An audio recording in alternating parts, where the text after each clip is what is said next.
Chode House. Bug where it sometimes holds my mic open. I'm curious if that's a bug with clean feed and Chromium or something. Divine fucking intellect. That's perfect. Oh my god, dude! Blast from the past with that. Man, so sad. Such a sad story. It is a sad story. It is, man. Breaks your heart. Yeah. I mean, because he was obviously gifted. Oh. But it was just that fucking whatever gene that granted him a little extra. So when did you first? So years ago. Years ago. I think it was about the same time for D and I. I think he was first. I think you showed him to me, maybe, but around the same time. Because I remember we were both really into it. So was he still alive then? Oh yes. Yeah. Yes, I remember watching the streams, man. Oh really? I think I caught one.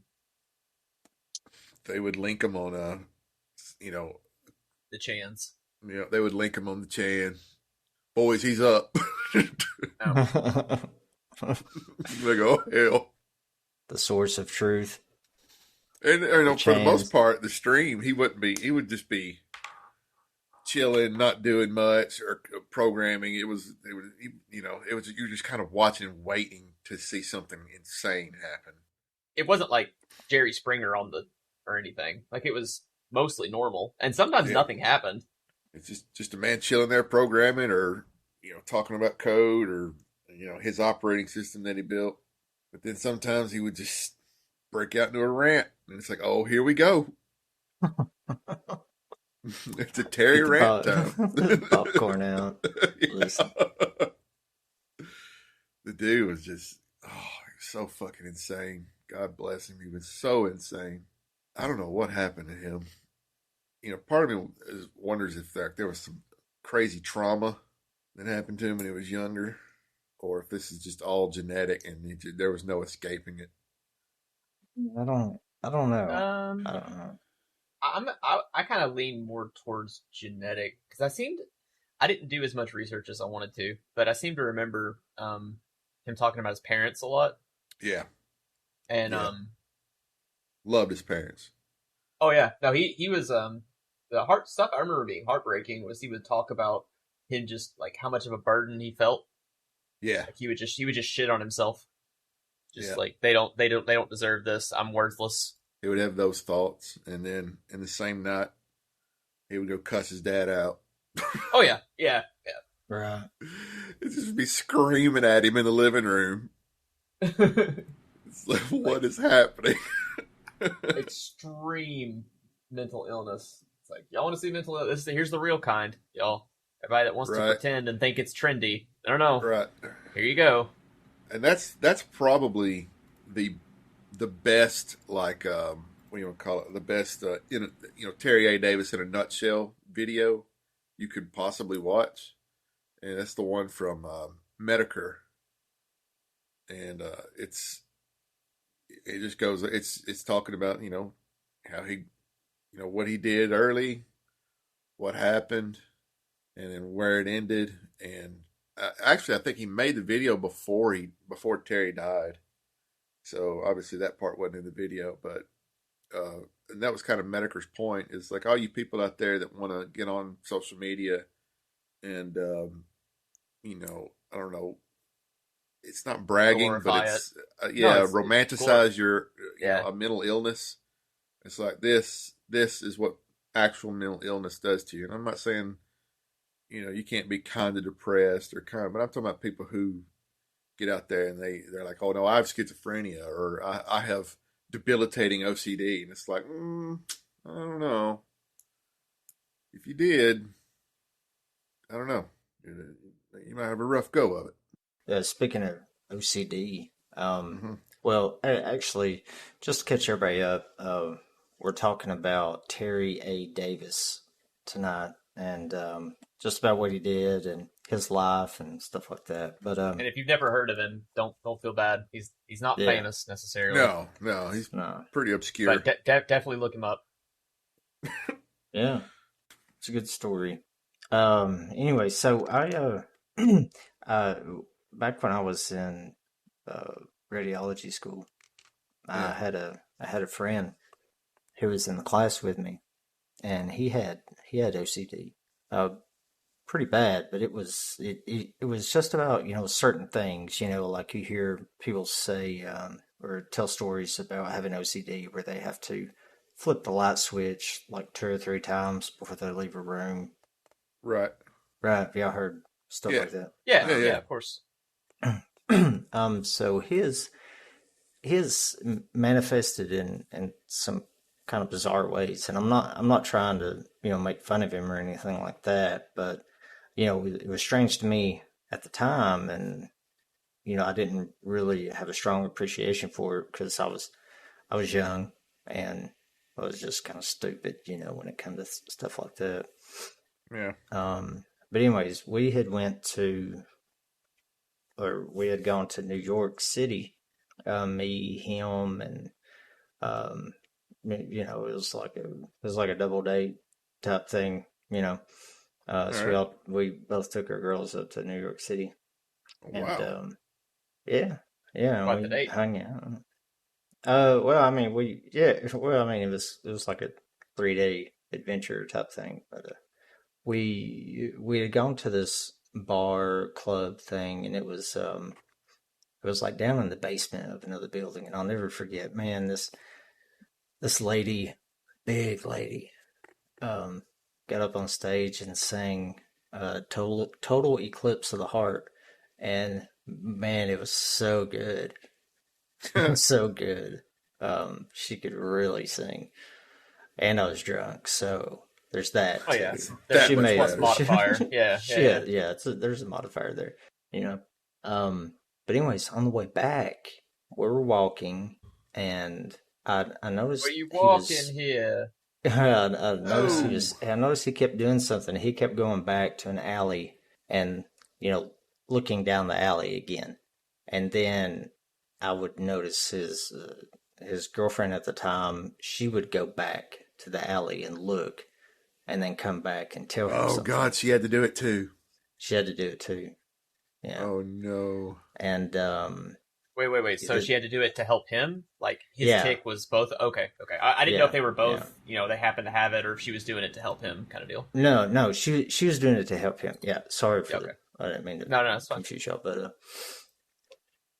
it was just, for his, he just had to be convinced that there wasn't a dead body back there. And he did that, he did that, 6 or 7 times on our walk. And I mean, it wasn't a very long walk, but I just kept noticing it happening. And, I, I had to ask him, which I shouldn't have because that's, you know, I'm sure it was hard for him to say, but he said that he was checking. Yeah, he was checking for dead bodies, and he couldn't get it out of his head that there wasn't a dead body back there, so he had to check, every single time. And when after I'd asked him, we had passed another alley, and we'd walked a little bit before he went back, so there was a longer period of time after we had passed an alley after I brought it up before he went back and checked it. So I knew then that told me that he was thinking about it. And it just got to the point where he finally had to go back. I'm like, man, that's gotta be awful. Oh, that's got to be torture. Yeah. I can't imagine. But anyways, OCD Yeah, it's no joke, man. sucks. I mean, No joke. it's those people. You see them. I can't remember what television show it was, but it's like this person. They think they have to do everything 7 times, or their mom's gonna die. Right. Yeah. Right. Just for no reason. My mom's gonna die if I don't do this, and it's like, good Lord, could you imagine living with that stress? That that that sword of Damocles. You think everything you're doing is because you're saving your mother's life. Yeah. That's Yeah, that's rough. it's gonna be hard on the old ticker, Mhm. big time. Oh, absolutely, yeah, absolutely terrible, man. But yeah, Terry though, his wasn't OCD. His was just straight up schizo schizophrenia. Yeah. He saw people. I think he was in bipolar things. too. Yeah, Probably. bipolar. He was diagnosed with bipolar, and then later schizophrenia. I don't know how much later. Just says he started out like in, I think it was 1990. I mean, obviously he was 48, so he's. Let's see, when was he born here? Let's look here. 69. 69. Hey, nice. Nice. So he grew up during the 70s as a teenager in the 80s, so he was programming really early on, and he was in all the gifted classes, the I'm a smart motherfucker classes, and he kicked the shit out of it, and then he lived a program, and then he was struck with this fucking disease that just completely destroyed him. And I think it was, wasn't it around like 94, 96? yeah, late 90s. When, That's yeah. when it kind of onset, and then the early thousands is whenever it really kicked in. apexed. Yeah. I mean, eventually, yeah, and it was for me. Whenever I was watching, yes, I'm not gonna say I didn't laugh my ass off at him. I'm not gonna say he wasn't funny as hell. Oh, He was absolutely hysterical. If you realize what you're looking at, and you can take it with a grain of salt that who you're listening to and hearing right now is not of sound mind and body at all. Right. So don't take it serious. This man is badly damaged because he says some awful things, very racist things, very violent things. He says some awful things. So if you go look him up, be ready because he's going to say some wild ass shit. So, I don't recommend children be in the room if you get my drift. But I wouldn't play it. No, I wouldn't play it on full volume for everybody to hear. Maybe get you some headphones so you can cast. I wouldn't play it at the bar mitzvah or the family reunion. Right. But I mean, the dude loved programming, and he loved just shit talking people who didn't understand software development. Oh yeah, he could. If you were, I know it happened, but I can't think off the top of my head of him like shitting on people that didn't claim to be a developer or whatever, But if you said you were XYZ, or if you claimed to do something he knew how to do, development specifically, man, yeah, he was shit on you. He's coming down. He's gonna get you. Yep. You ever wrote an interrupt routine, fucker? Yeah. You ever read a fucking interrupt routine? I bet you haven't. I bet you don't even know what an interrupt routine is. All right, Terry, easy. Yeah, just shitting all over him. Oh yeah, it's just dropping M-bombs like. Oh yeah, like he's fucking throwing candy out of a car at a parade.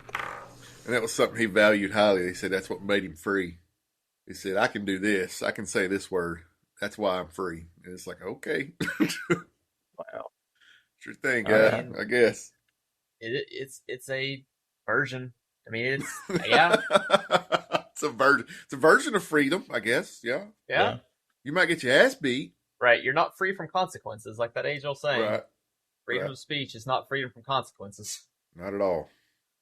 Consequences justified or unjustified. It's like, well, that shouldn't result in murder. It's like, no, but it could. So you should think about that. Yeah. Would you rather be right or dead? I don't know. Your pick. I read that he was raised up in a Catholic household. Yeah. And somewhere along the line, he was convinced that I don't want to say convinced because it kind of is true that his brain or our brains are a computer, right? Yeah. I mean that's a fair assessment to make, but his train of thought on that was, if my brain is a computer, I have no need for a soul, and so that's what led him to be an atheist. And he said he was an atheist for about for about 6 years, from like 1990, 1996. Mm-hmm. And so that kind of goes in line with what we were saying just a moment ago about when the onset of this first come up. It was, around 94, 96, and that's when he stopped being an atheist, because he had believed that God was talking to him, right? Ah. Yeah, I guess if you were an atheist and then for whatever reason you thought God was talking to you, that would like if you believed it like deep in your soul that Right. True or not. medical reason or otherwise, if you truly believe he's talking to you, he'd probably make you not be an atheist. Those things are kind of at odds with each other. So sure So, Right. shit. You don't he's have not a gonna be rational an explanation atheist for it. anyway. Well, Right. but I Yeah, mean, and that's he how also knew he was sick, yeah. though. Yeah. He was aware.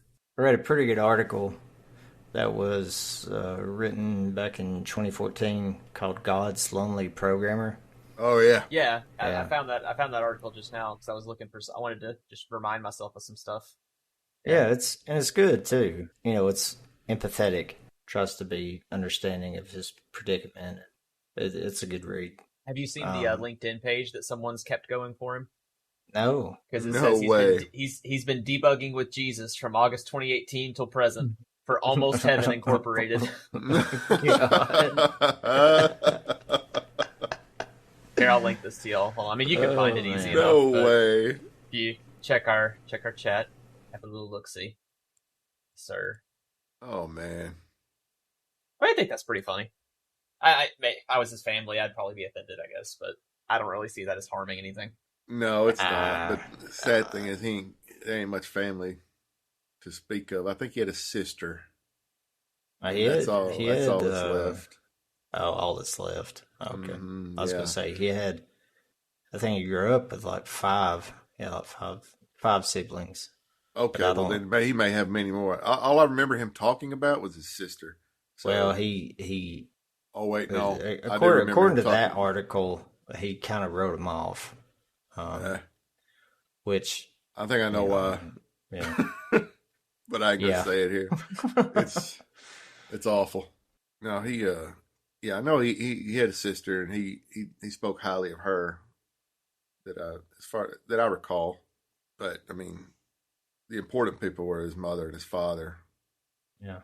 And when his mother died, that was it for him, because I think she died early 2018, and he just. I was gonna say she made it till the. I thought that she made it till the end, pretty much. Yeah. Oh, so she okay. So she died died before and he then did. he okay. Yeah. Yeah, just not much. I meant not much before. That's what I meant. Like to the end, right? Yeah. There's not Right. much separating their death.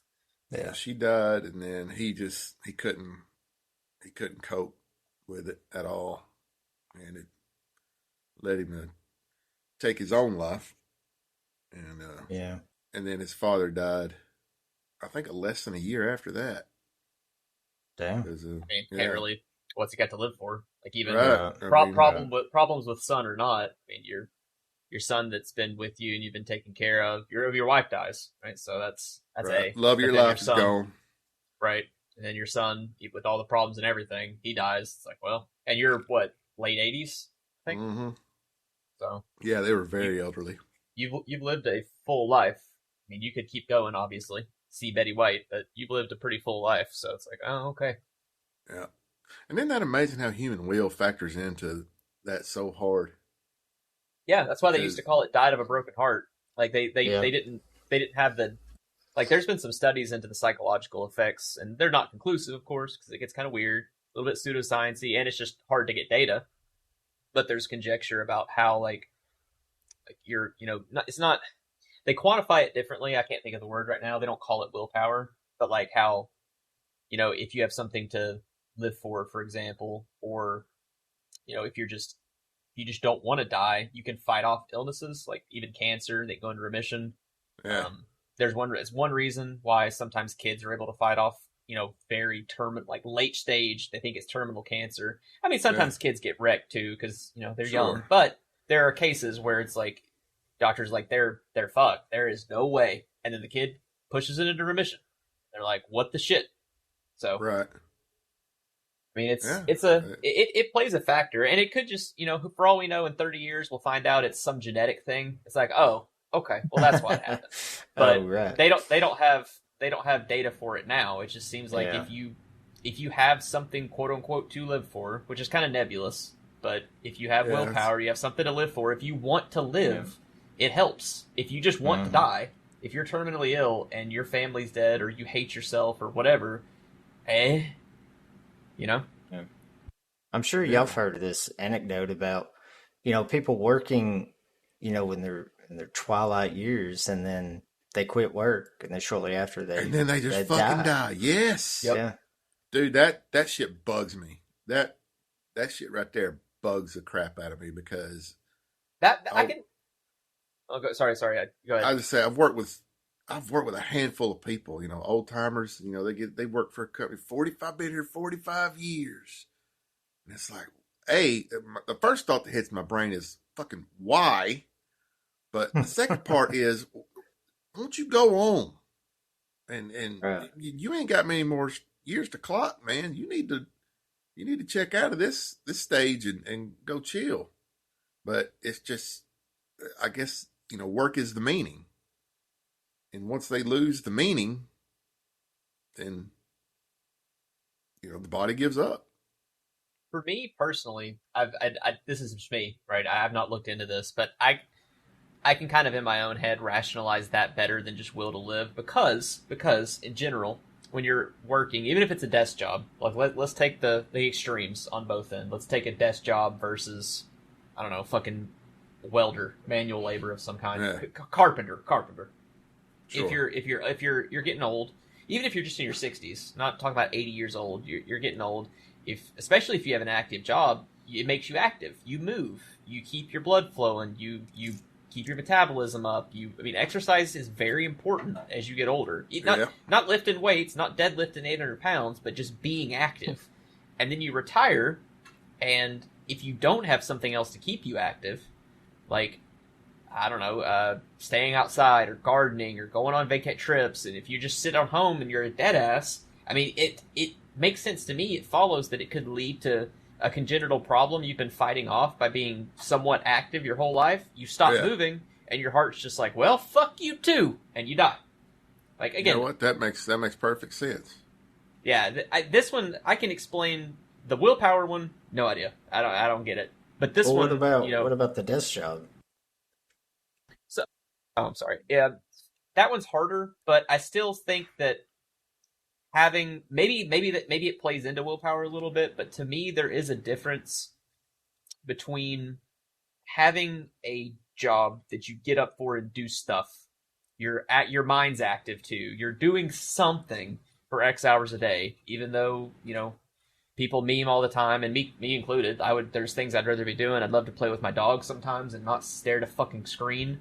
There's plenty of stuff I'd rather be doing, from time to time. But I think having a job keeps you active, even if it's a desk job, keeps your mind active. And I don't know, it's even if you're going into an office, it's hard to rationalize this with work from home. But I would counter that argument with we don't have enough data yet, because work from home is still relatively new. I don't even just mean COVID work from home. I just mean work from home. Yeah, in general. remote work. Period. It's still relatively new as far at a wide scale, and maybe we'll see this change. Like, who knows? Maybe this won't be as big of a thing. But even if your desk job, you're going into the office, you are still commuting, you're still walking around, you're doing something. There is, like, if you look at some of the data they give, they being like the, not the FDA, fucking the Cancer Society, American Cancer Society, or whoever. If you look at some of the stuff they tell older people to do, it's not that much. Like, it's like, hey, go outside in the sunshine for 5 minutes, or walk your dog in your home, or they really don't ask for much, and they're like, there's data to show that even that little bit helps. You don't have to do a lot. I mean, the more you do, the better, I guess. I don't think a doctor would tell you to not go walk for longer, but it doesn't really take a lot. And so, again, just me personally, even if you have a desk job, I can kind of see the act of you getting up, you're commuting, you're driving, you're walking around in the office, maybe you walk to lunch, maybe you do something. Blood's moving. Keeping that blood moving. It is different from just sitting on your ass for 14 hours and then going back to bed. But to your point, I mean, we could see a switch in this, because I don't know how to rationalize, like, if we're talking just work from home, how is that different other than the willpower aspect? Maybe that's where that plays in. Your mind is still mentally active and you're doing something. I think it's purpose. I think it's a sense of purpose. Yeah. Purpose is important. But why? So I agree with you, but that's where I get fuzzy again, right? I can't rationalize that. I do agree, but it's just, I don't know the why. Oh man, that's a philosophical question. You're not going to be able to throw metrics at it and figure it out. I mean, why is purpose important? I don't know. That's how people. It's one of those things, you know it, but it doesn't have to be proven to you. It's just, we all know it. We know the people who, when they lose purpose, it's bad. It's like losing blood pressure. It's bad. When people have purpose, they're driven, or they're at least productive. But can we quantify it? Can we can we put it in a spreadsheet and really get down in the data? No, it's not going to work, because it's so highly subjective that it's impossible to quantify, in my opinion. Yeah, I agree.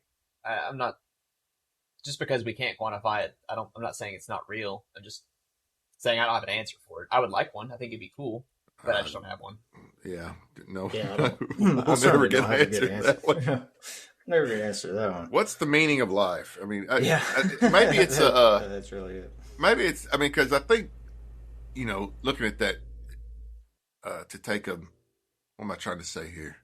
To borrow a little bit from that book. What's the purpose of life, meaning, and something of everything? I don't know.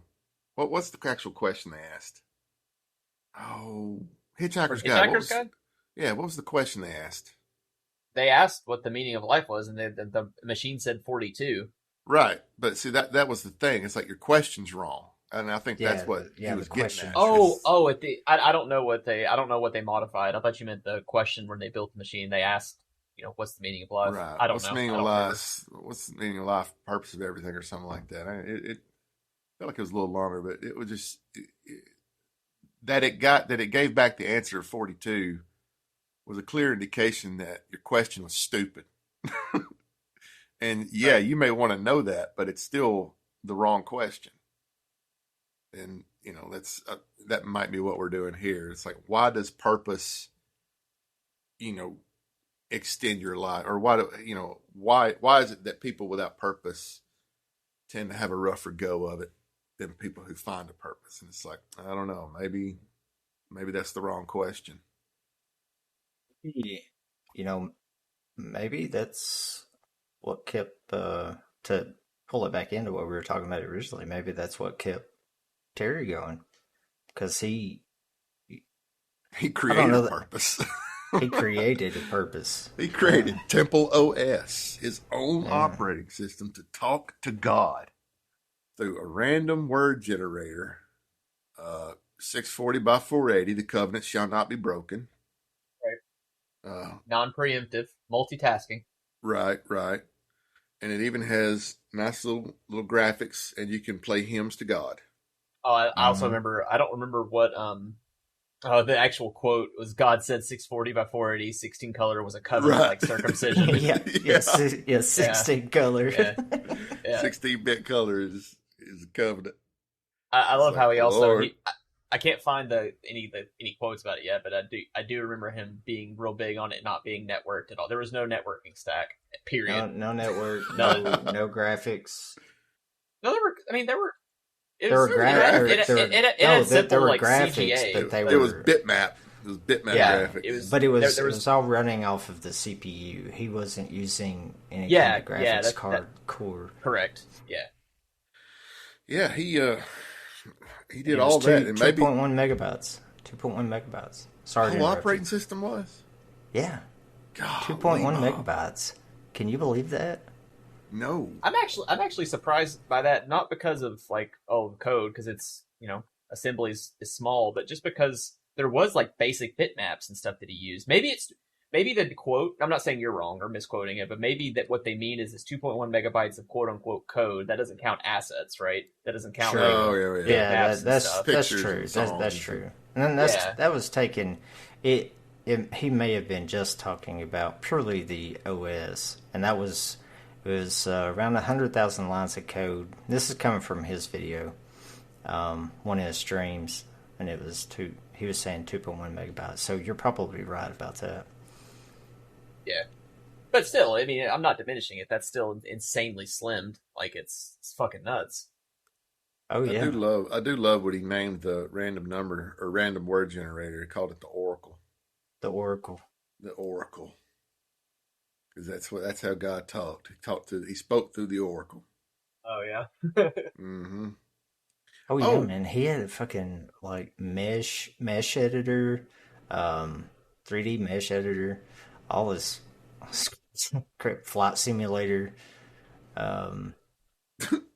He also made stuff like, I mean, he did the Ticketmaster backend. I think Dee touched on that last week. But yeah, actually, I don't know if that's on the podcast y'all heard. I don't know if we had cut by then. But anyways, he did work. If you're curious, I don't know. I assume he got some kind of fuck you money. I'm not saying he's a billionaire, but I'm allegedly single-handedly, if you believe him and other accounts, wrote the backend for Ticketmaster when they were, the .com bubble was happening and things were just getting off the ground. So I'm sure he got decently paid for it. And that was for the VAX. He wrote it on the VAX mainframe, 1996.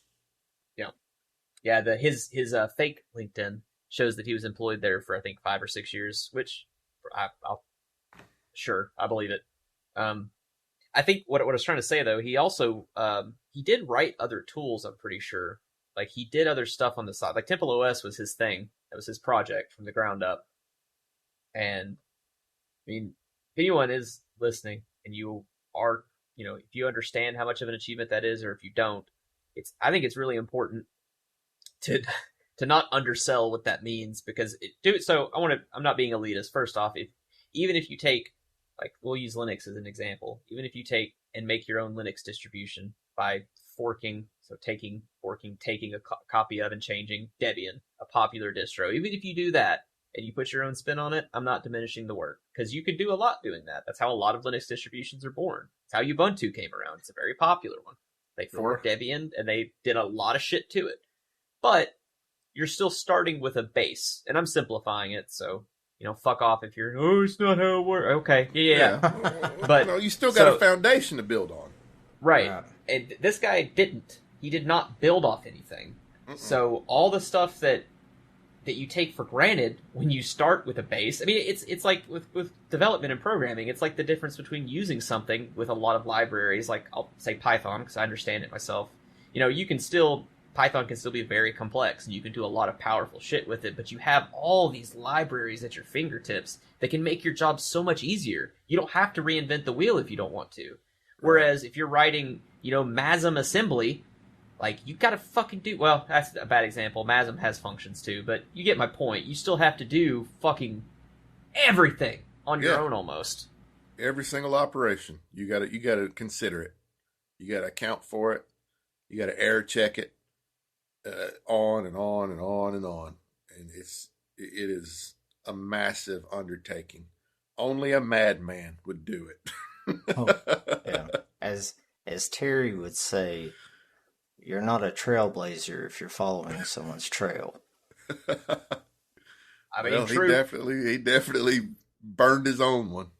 Oh yeah, that was his thing about Linux. He was shitting on all the distros, or all the variations of Linux. You're building on a foundation, right? Not building from the ground up like he did. Yeah, and I don't agree with that. Obviously, that's a very reductionist point of view. But he was a strong personality, like we said. So he's. Oh, he was absolutely tenacious. He built his own. He actually started. He was messing around with 3D printer kind of stuff. Back in '96, like 3-axis stepper motor driven milling machine, right? I've never heard that. So he was making, because I mean CNC was a thing back then. So he was making like a portable, not portable maybe, but like a smaller CNC, version. Yeah. Was he using plastic filament like printers wood? Do now? He hooked a Dremel up to it, and he was working on wood. Wow. Is there pictures of anything he made? There's a picture of him next to it. Oh, really? I read the part about him creating this machine, but and about him almost burning his apartment down. Oh shit! Yeah, there you go. Yeah, he was onto something there. He was like, "Oh, 3D printing, that's gonna be the next big thing." I mean, there's stepper motors, there's belts. He's got. I mean, it looks very similar to a 3D printer. It does, Like, yeah, for sure. So I mean, he had ideas that weren't stupid. No. And you would never imagine that it came from an absolutely psycho person. Well, I was gonna, I don't want to. It's a deeper topic. I don't know that it's worth going into because none of us are trained psychologists or psychiatrists. But it is interesting to me how it's like there's no biological free lunch. Like I say that every other week. It's a favorite saying of mine because it's true. But it's kind of interesting to me how it seems like at least the more hyper focused or hyper gifted you are in a single area, like if you're like the smartest physicist ever, like, or the smartest, even, I don't know, maybe you're even the best welder ever. It doesn't even have to be, let's take away the academia aspect. Like you are somehow, you can weld fucking anything. You are God's gift to welding. Yeah, you are suffering in some other area. You're either a fucking chode that no one likes, you are also mentally ill in some way. Shout out Chode House. You have something wrong with you, right? It's like it's a balancing thing, specifically with academia. Yeah, exactly. It seems like with academia specifically, generally manifests as a mental illness or a complete lack of social skills or both. And some of that is environment, sure, and maybe that person's hyper intelligent because their parents were also hyper intelligent, and maybe their parents weren't very socially, adept. But I do think there is like a to have your mind work in a certain way, for whatever reason, through like the chemistry bath that goes on in there, to have it work in a certain way that makes you super smart, maybe the way that a quote unquote normal person's works, that lets them be more balanced, you're missing that enzyme, or your protein level is too low for that. So it's I guess what I'm trying to say is you don't get both. And I'm sure there are, and I'm not saying if you're a genius, you're a dick. There are people that are very smart and do have social skills. If you listen to them talk, I would say they frequently say they have to work at them, and sometimes it doesn't come easily. Right. But it's not like you can't be like, oh, if you're smart, you're a dick, or if you're dumb, you're the nicest person ever. That's not true at all. But it is interesting how that works. It's just it's like you have it's like a skill set, like a character creation in a game. It's like you got 30 skill points. And you dumped them all in intellect. Your charisma's fucking -5. Right. They punish you further every time you interact with somebody. Just hit you like with a -10 debuff just because you had to talk to a person. Yep. You got 30 intellect and 5 in strength. Right. Fall out of bed in the morning, drag your ass over to the computer. It's just, it is pitiful. And then write symphonies. Yeah, and then write, And see, that's the thing about the brain. We don't get it, man, because there's so many anomalous people who just come out of the woodwork. Who, like, there's even one who, like, he hit his head or something, and then he, now he can play the piano. Never played the piano in his life. Bonked his head. Now I can play the piano. That's crazy. Perfect. It's like, what? Wait. And that makes my eyebrow go up like, you know what? I think I would have to be there and know this person to actually believe this story. Yeah, but I don't. Some of those, I was going to say that. I'm glad you did. Because I'm not saying it. There are enough cases to back up what you're saying of like, there's the unfortunate case, like a super adept violinist has brain surgery, for example, and they can no longer play. Or they're playing severely diminished. Yeah. Oh, you can lose. That. It's easy to destroy all of this. I mean, losing it happens all the time. Yeah. It's gaining it. Yeah. Just very acutely is what's strange. Like I've heard other people. I've heard stories about people. They can speak in other languages if they're sleepwalking. Weird. Just weird shit. It's like what? How? And once again, eyebrow goes up. I don't know about that. I mean, Did you hear that off the Chans? No, probably off mainstream media because that's where I've heard it before too. Not even making a joke. It was I'm just saying. it was a magazine I seen that while I was checking out getting groceries called Sun. Yeah, I hear that's a great publication. No, I have the same. I've always had Fat that Boy same Lives. thing too. Right. It's like Fat Boy. I can kind of. It's hard to believe any of it, of gaining it, even if you already speak Spanish at an intermediate level. It's still hard for me to wrap my head around. If you hit your head, now you're a native speaker. Right. But that's slightly more believable than the stories I've heard like you have. It's like, this man only knew how to speak English, and he hit his head, and now can speak Cantonese and Japanese. It's like, right. No. It's like, can he though? It's like, that makes no sense. Right. Right.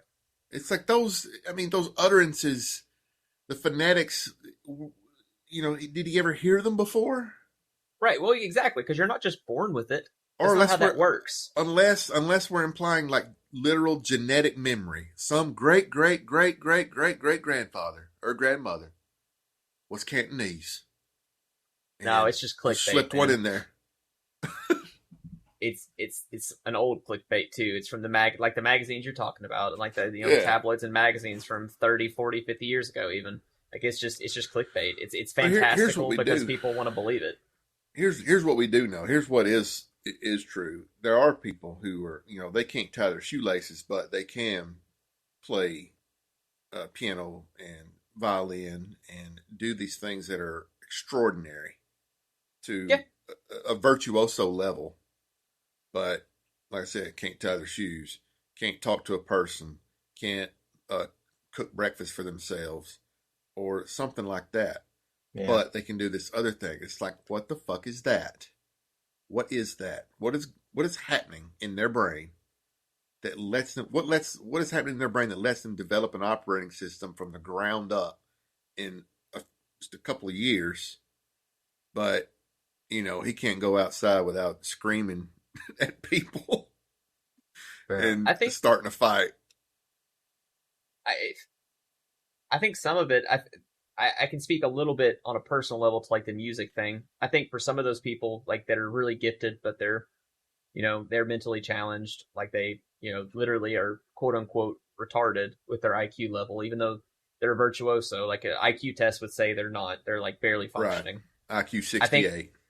Right. Some of those, if you actually look into their life and again, you can't know, you're not omnipotent, but if you go up what the parents say, that they've, they're 2 years old and they start playing the piano and love it. And they don't start out at a virtuoso at 2, but they pick it up quickly and keep going.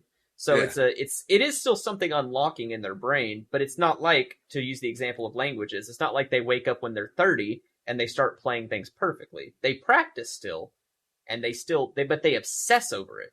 Like the way their mind works, all they do is that one thing. That's all they can do, or that's all they choose to do, or both.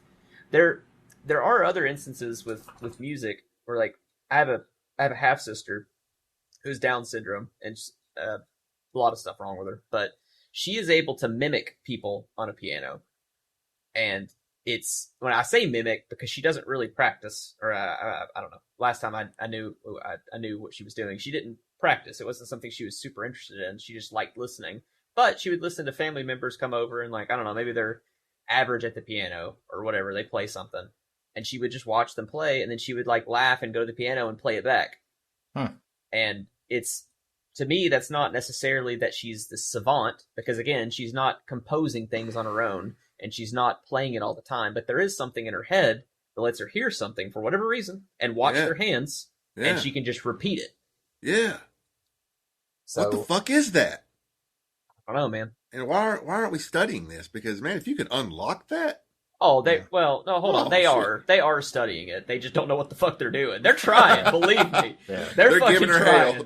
They're giving her hell. They're getting nowhere. And I often wonder if everybody has some sort of gift that way, right? And all it takes is some kind of exposure to that to, flip that switch. You know what I mean? Yeah. Maybe. I don't know. I'm pretty old. I still haven't found mine. Right. No, I mean, have you ever been like ice climbing? Maybe No, I have not. maybe you have some unlocked potential there, and you just haven't been exposed to it. Who knows? And a lot of that is other people seeing it and recognize it and going, "Hey, wait a minute, have you ever tried?" You know. Yeah. Right. I was about to say that it's also doubt or not recognizing that you do have something special. Like there's things that you do, because it really is, it can be difficult to recognize that something you're doing is actually very difficult until someone else points it out and you take a step back and look at it and you're like, Mhm. oh no, that's not difficult at all. And then, 30 other people are like, I beg to differ. That is, I cannot do that. That is very difficult. And you're like, oh, Yeah. okay, well, I guess it is. So I think that exists for everyone, truly. It's just, it depends on, and it's not, life isn't fair. I'm not saying everyone can be a genius if they just eat their No. Wheaties. But I do think everyone does have something that to them is nothing, but to someone else would be like, oh, well, that's kind of fucking, I can't do that well, or that's kind of fucking cool, or Yeah. who knows? And like you said, Ethan, it takes exposure to it. Like, it's just like for me with music and drumming, like I there's all those the classic like videos. There's so many home movies of me 2 years old banging on pots and pans and like a drum set in my kitchen and not knowing what I'm doing. I'm not some 2-year-old drumming savant, but just loving it and hitting shit. And then I get a drum set for when I'm like 12, 11 or 12, and I just start playing it. And I remember that feeling of playing it. And yeah, I was happy and I was having a lot of fun, but just feeling like, holy shit, this just fucking makes sense. all of this just fucking makes sense. This is awesome. Why doesn't everyone do this? Right. And I think that's what you're saying. You have to, something has to happen to put you in that situation, and then you realize, oh, I can do this thing. Yeah, I've never had that. I haven't found Well, mine yet. Not yet.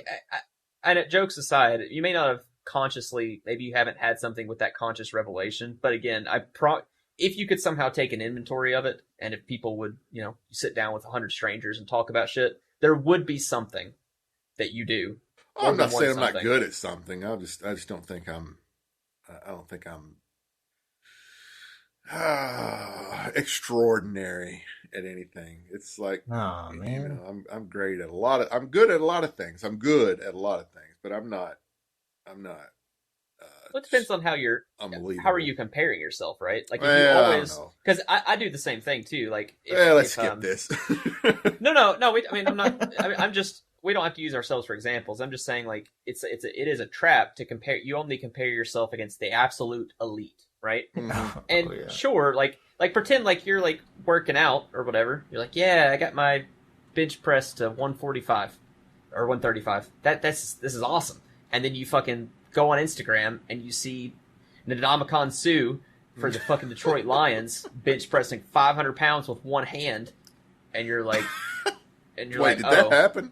No, but Okay. I'm being like you see like an NFL player benching, without effort Unreal 4 times. weight, yeah. Right. And just throwing it around like it's nothing. He's a Does that genetic mean freak. Yeah, but does that mean that you're not doing something good and you're not doing well and still better than average and doing No, it doesn't. But if you no. only ever compare yourself to the millionth of a percent of the elite, you're always going to think you're shit. You have to try and take a step back and be like, yeah, I'm never going to be that guy because and you have to be honest too, it's not just genetics. You're not putting in the time. You're not doing what some of these people are doing No, to hell no. obsess over it, and you're not Why? Because I don't single-mindedly. care.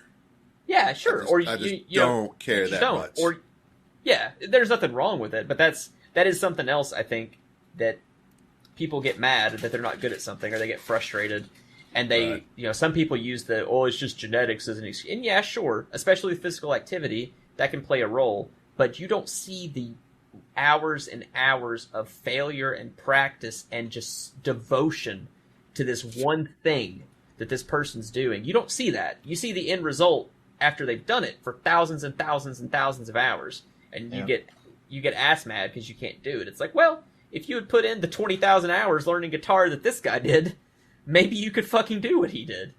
Mhm. So practice matters 100%. And that's something I never thought of that you brought up. It's like, no, they started when they were 2, And it wasn't because anybody made them. It's because they just really, really, really liked it. And they liked it a whole lot. And they've been doing it every day for 6 hours since they were 2. And now they're 12. And yeah, they can play, Chopin now. But they've already got 20,000 hours banked up in the practice vat. So that makes perfect sense. Absolutely perfect sense. It's a big deal, and it's not just in that case. It's not just practicing, right? It's how you practice, and it's just being devoted to it. And I think to loop it back to our actual topic at hand, I think Terry found something. He found development. He liked it. He's like, because he talks about control, yeah, like that interview you were talking about, Ethan. I had it up on my screen. God's lonely programmer. Yeah, so there's quotes in there about, he's like, I was in middle school and I was doing this thing on the Commodore and I had so much fun. I love the feeling of power or control or whatever. Mm-hmm. He found his thing, and then he just obsessively, think of the thousands and thousands of hours that man spent writing stuff for Ticketmaster or himself or developing Temple OS. It's right. Like, that was his focus. That's all he fucking did. That was it. So it's, it's kind of sobering right here. It's like, what the fuck am I doing? Well, I mean, why ain't I working on anything? I need to be getting at something. I mean, that's what hobbies are. I would argue, so it depends on what your goal is, right? If you, there is the harsh reality of life. If you truly want to be great, and we're like defining great as what the guys we're talking about, guys and gals that are in the elite, then that has to be your sole focus. Oh yeah, like, you can't do anything everything. Else. Right? You can't play games at night after work. Hell, you probably can't even have that. I just don't got that in me to care. That's okay. You don't have it, but you can't have the other thing too. Like it's okay. It's okay to not do it, and that's fine. It doesn't matter. Terry loved playing drums too.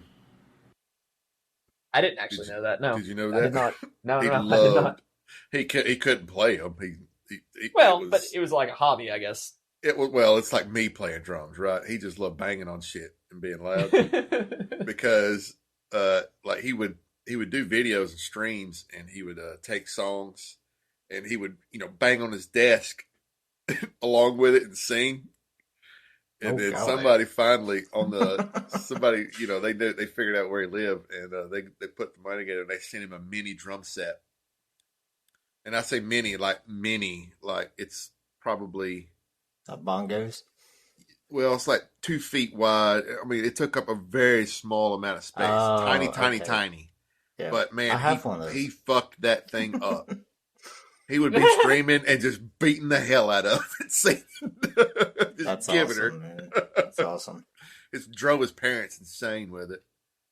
They would come in. They'd be like, "Can you please, you got to stop." Because it had cymbals and everything. Wow. He'd be laying into that crash, boy. Funny. It was a hoot watching him. I didn't know anything about Terry A. Davis before you brought him up last week. Oh, yeah. And like Snow said, I think it was after we had stopped recording and you brought him up. But I've been watching videos and stuff this past week. Just trying to. Well, in the beginning, it was just, I'll look him up to do research for the podcast. But then I was like, man, this guy, the story this guy has is really interesting, and it's sad too. That such a mind would be so tormented like he was. The other thing he created accidentally was anytime you're on another forum, any forum, and someone accuses someone else of glowing, well, he invented that. Oh, really? Yeah. He sure did. Nice. Especially if you think they're with law enforcement of any sort, and this is some sort of honeypot, and they're that's a law enforcement person posting on this forum. You call that a glow post. You just respond like, this post glows like hell. And it's a lot of people say that, and they don't know why they're saying it. They don't know it came from Terry A. Davis.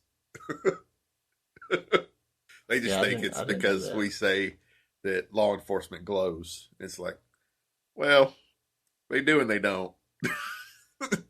Depends on if you're Terry A. Davis or not. Right. But yeah, that's where the term glow posting came from. Old Terry. Bless his heart. That poor bastard.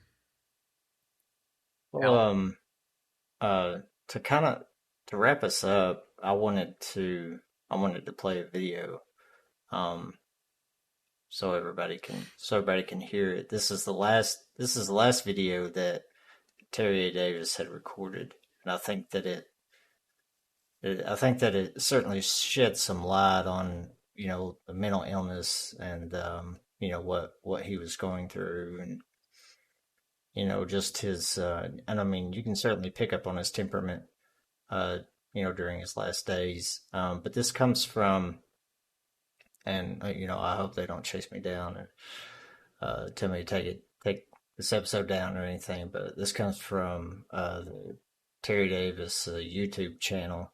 It's the only video on there. But I'll play that now. Well, I'm King Terry, and learned how to purify myself in a horribly impure environment. It's pretty rough living homeless in a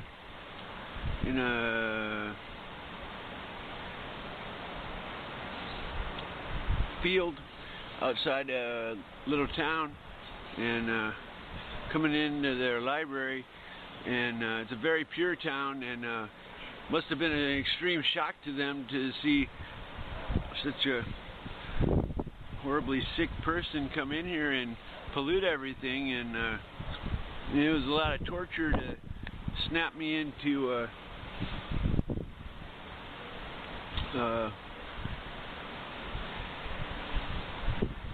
an ability to handle purity for this job. There's a little castle over there. Let's see, where's that castle? There it is. Oh no.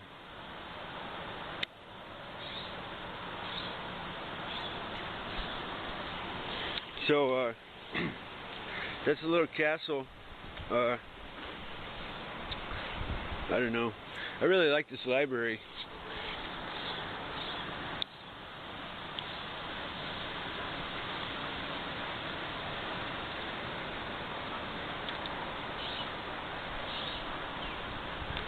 So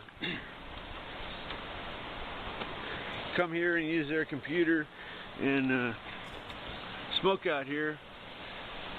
They must have been freaking out because such an impure person was in their presence. Oh well, I was clueless. Now I used to have a respect for purity. So well, it's good to be king. Wait, maybe. I think maybe I'm just like a little bizarre little person who walks back and forth. Whatever, you know. But that is the way he talks, man. It's Mhm. just it's like it's almost kind of normal. Like it's not super normal, but it's not super, to me at least. I mean, obviously there's some weirdness, but it's not like super Yeah. out there. It's not There's like a every other tinge- word. Yeah, there's a tinge of abnormality to it. It's just enough to make you think, there's something, like the you know, some of the thought processes and just the way he says, the way he speaks, you know, period. Yeah. Yeah. You can tell the intelligence is there, Right. but something's off. I want to read something he said, if I may. Yeah. Because it's hilarious. It's hilarious, and it's just you don't see it coming. But here goes. He says, what's reality? I don't know. When my bird was looking at my computer monitor, I thought, that bird has no idea what he's looking at. And yet, what does the bird do? Does he panic? No, he can't really panic. He just does the best he can. Is he able to live in a world where he's so ignorant? Well, he doesn't really have a choice. The bird is okay even though he doesn't understand the world. You're that bird looking at the monitor, and you're thinking to yourself, I can figure this out. Maybe you have some bird ideas. Maybe that's the best you can do. Wow. I'm glad you chose that one. I didn't know what you were going to choose, and as you started reading, I'm like, oh, yeah, I remember. I got bird ideas, man. I like that. Maybe you have some bird ideas. It's kind of a silly, I guess you could think of it as silly too, but it's kind of an interesting way to think about it, and it does make sense. Yeah. Yeah, I mean, it does. It does make sense. Crazy though it may sound. Well, listeners, thank you for listening, and we hope that you listen again next week. You can find us on Spotify, Apple Podcasts. I post on YouTube, Stitcher, just about anywhere. But all right, have a good night, guys. Later. Peace.